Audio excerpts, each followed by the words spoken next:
Present తెలంగాణలో చూస్తున్నారు కదా, మన రేవంత్ రెడ్డి ప్రభుత్వం ఎలా అనిపిస్తుంది? పర్లేదు బానే ఉంది. అంటే ఏ విధంగా బాగుంది, ఏ అంశం పైన బాగుందంటే ఏం చెప్తారు?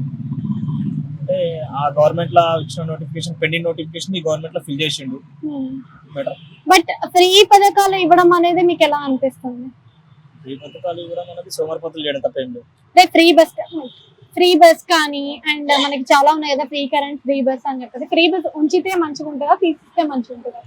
ఫ్రీ బస్ కన్నా మినిమం ఒక హాఫ్ టికెట్ తో ఇవ్వడం బెటర్. ఫ్రీ బస్ తీసేయడం బెటర్. ఏజ్ వాళ్ళకి ఇస్తే బాగుంటది ఫ్రీ అనేది. పింఛన్ తీసుకున్న వాళ్ళకి ఇవ్వాలి, పెన్షన్ తీసుకునే వాళ్ళకి ఇస్తే బెటర్. సో ఇప్పుడు రేషన్ కార్డ్స్ కూడా ఇస్తామని అంటున్నారు కదా, మరి రేషన్ కార్డ్ గురించి మీరు ఏమనుకుంటున్నారు? ఇస్తురుగా అవుతుంది అంటారా మరి? హైడ్రా గురించి ఏమనుకుంటున్నారు మరి? మనకు అంత అంటే ఇల్లు కూల్ చేయడం అనేది అంత ఐడియా లేదు. ఓకే. ఇప్పుడు కంపేరింగ్ టు ప్రీవియస్ గవర్నమెంట్, ఇప్పుడున్న గవర్నమెంట్ తో గవర్నమెంట్ స్కూల్స్ ఎలా ఉన్నాయి? ఏమో ఇక మనకు స్కూళ్ళ గురించి అంత ఐడియా లేదు. అంటే ఇంతకు ముందు చూసుకునే వాళ్ళకైతే చాలా మంది గవర్నమెంట్ స్కూల్స్ కి పంపించేవాళ్ళు. ఇప్పుడు గవర్నమెంట్ స్కూల్స్ ఎట్లుంది? ఇప్పుడు గవర్నమెంట్ స్కూల్స్ కి పిల్లల్ని పంపించడానికి తల్లిదండ్రులు బాగా ఆలోచిస్తున్నారు కదా, మరి సదుపాయాలు ఉన్నాయా లేవా?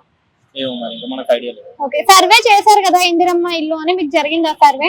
అయ్యింది. ఓకే. సో ఫొటోస్ తీసుకోవడం కానీ సర్వే కానీ కరెక్ట్ గానే జరిగిందా? కరెక్ట్ గా జరిగింది.